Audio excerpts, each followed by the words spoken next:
I am Shannon Winiger, and I'm going to be talking about the Camp Lick project for the Recreation Resources. Today's presentation will cover the background, management goals, the niche, emphasis areas, existing conditions, and a discussion at the end. This slide is just an overview of the Camp Lick project.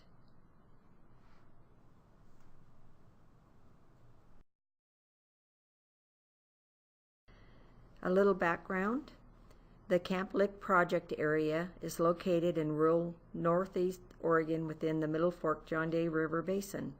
It encompasses the area of the Camp Creek watershed, which includes the Lower Camp Creek, Middle Camp Creek, and Lick Creek subwatersheds. The area is important for recreation, fish, wildlife, and geology. It is home to spring Chinook salmon, steelhead, bull trout, red band trout, and Pacific lamprey. The watershed can be attributed regional importance from the simple fact that it is situated in the John Day Basin, which is widely regarded as the last Columbia River basin to serve as a native salmon stronghold. The watersheds of Camp Lick project area are important for recreation. Recreationists prefer to camp and recreate near water. Over half of the dispersed camping sites in the project area are located in riparian habitat conservation areas. Recreation has worked with fisheries to protect the streams from damage while preserving access to established dispersed camping sites. These projects, which occurred on Lick Creek, involved placing boulders to allow access to the camping areas while discouraging vehicle use beyond and placing no vehicle signs. This slide represents the restoration projects that occurred in coordination with the Fisheries Department and placing the boulders and not allowing the vehicles to go beyond where we didn't want them to go, closest to the stream, and camping still can occur.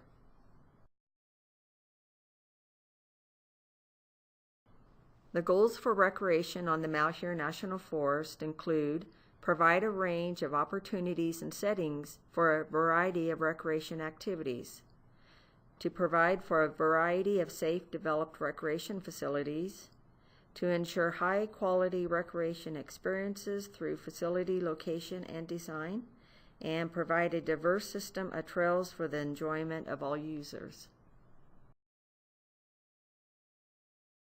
To encourage public participation and develop partnerships with recreational users, maintain and enhance the scenic character of the forest through landscape architect and environmental design arts, to provide information and education on ecology and resource uses to enhance recreation and understanding of land management principles, and to provide and maintain pleasant visual experiences for the forest visitors. In 2006, the Malheur National Forest developed a forest niche, and the purpose of this niche is to help us to identify what makes each forest special. It allows us to narrow our focus to the most appropriate recreation opportunities. It provides quality recreation rather than attempting to be all things to all people. The niche for the Malheur National Forest is a traditional way of life, a dispersed recreation destination where local communities share traditions and heritage with new generations and with visitors. Recreation visitors enjoy the freedom to hunt, drive, camp, and hike in a rustic setting and enjoy the beauty and diversity of the forest ecosystems away from major population centers. Areas of emphasis are developed in response to a review of the demands and trends. They describe the niche that the Malheur National Forest provides for recreation on the Malheur, and they help to focus on the most important opportunities, facilities, and services that we provide. Emphasis areas may include information systems that are presented through websites, publications, interpretive recreation signing. And why? Well, to fill the demand for sophisticated and continuously improving our information delivery system to the public.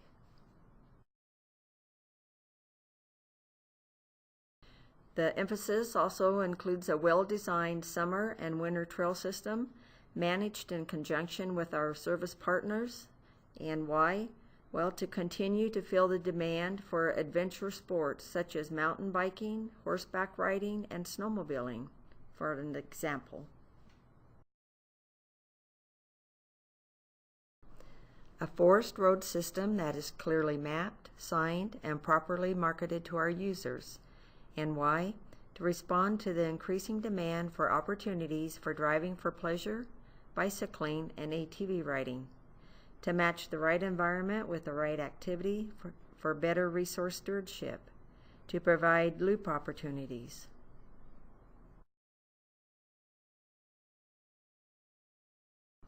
Dispersed recreation opportunities. Dispersed recreation opportunities occur over broad expanses of land or water in natural settings. They accommodate recreational activities that involve relatively low density use and minimal infrastructure. The recreation opportunity spectrum for Camp Lick project is mostly roaded modified, and then roaded natural with a few acres, and then the least amount of area is semi-primitive motorized.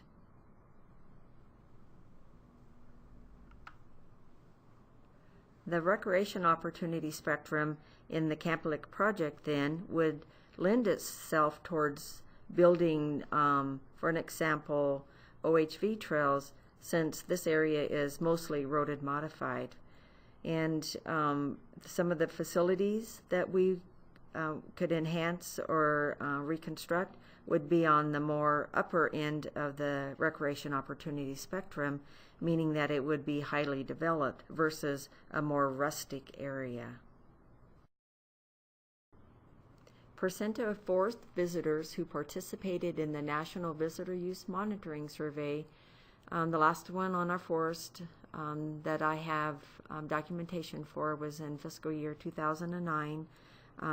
There was a survey done in 2014, but we don't have the results yet.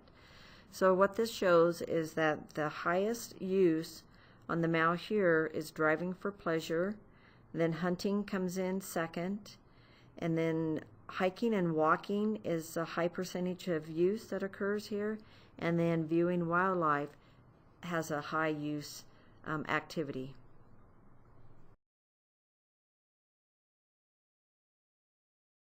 Recreation existing conditions. There is one developed fee campground, Lower Camp Creek. There are 62 dispersed campsites, and 34 of those dispersed campsites are within riparian habitat conservation areas. And currently, Forest Road 36 serves as the primary public access route to the Camp Lick project area. Existing dispersed camps. The 62 dispersed campsites are scattered throughout the project area. The dispersed campsites are within riparian areas currently offer little evidence of water quality impacts or concerns. Usage of these sites varies throughout the year, with the majority of sites showing heaviest use during the fall hunting season. Dispersed campsites are characterized by primitive structures such as self-made toilets, meat poles, rock fire rings, and log benches built by campers. Dispersed campsites are concentrated primarily in flat areas off main transportation systems where water can be accessed. In dispersed campsites where there is concentrated use year after year, the ground becomes compacted and the vegetation is not as vigorous as non-dispersed use areas. Dispersed sites serve the needs of a variety of recreationists.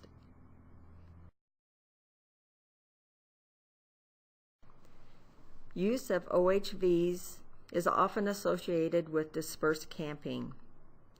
There is varied degrees of vegetation and riparian zone damage that occurs throughout the watershed due to vehicles.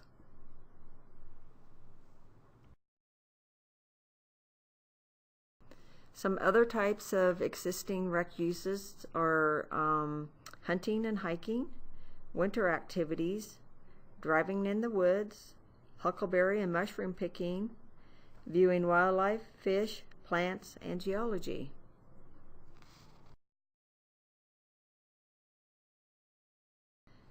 Existing trail overview.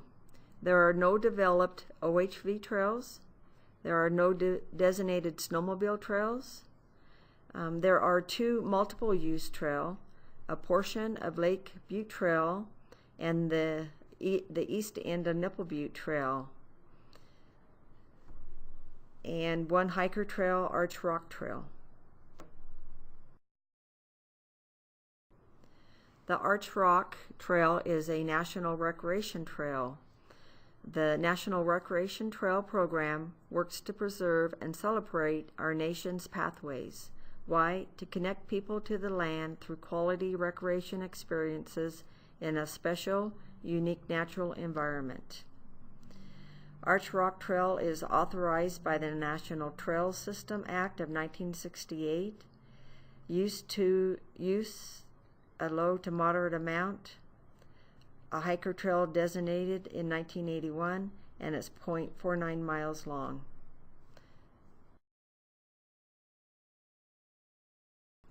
Due to ease of access on Forest Road 36 via Road 18 and County Road 20, this area is popular with recreationists. With the exception of Road 36, the major road corridors are gravel surfaced, 1-lane routes, initially developed to provide timber access. Now these roads are primarily used to provide access for recreational activities.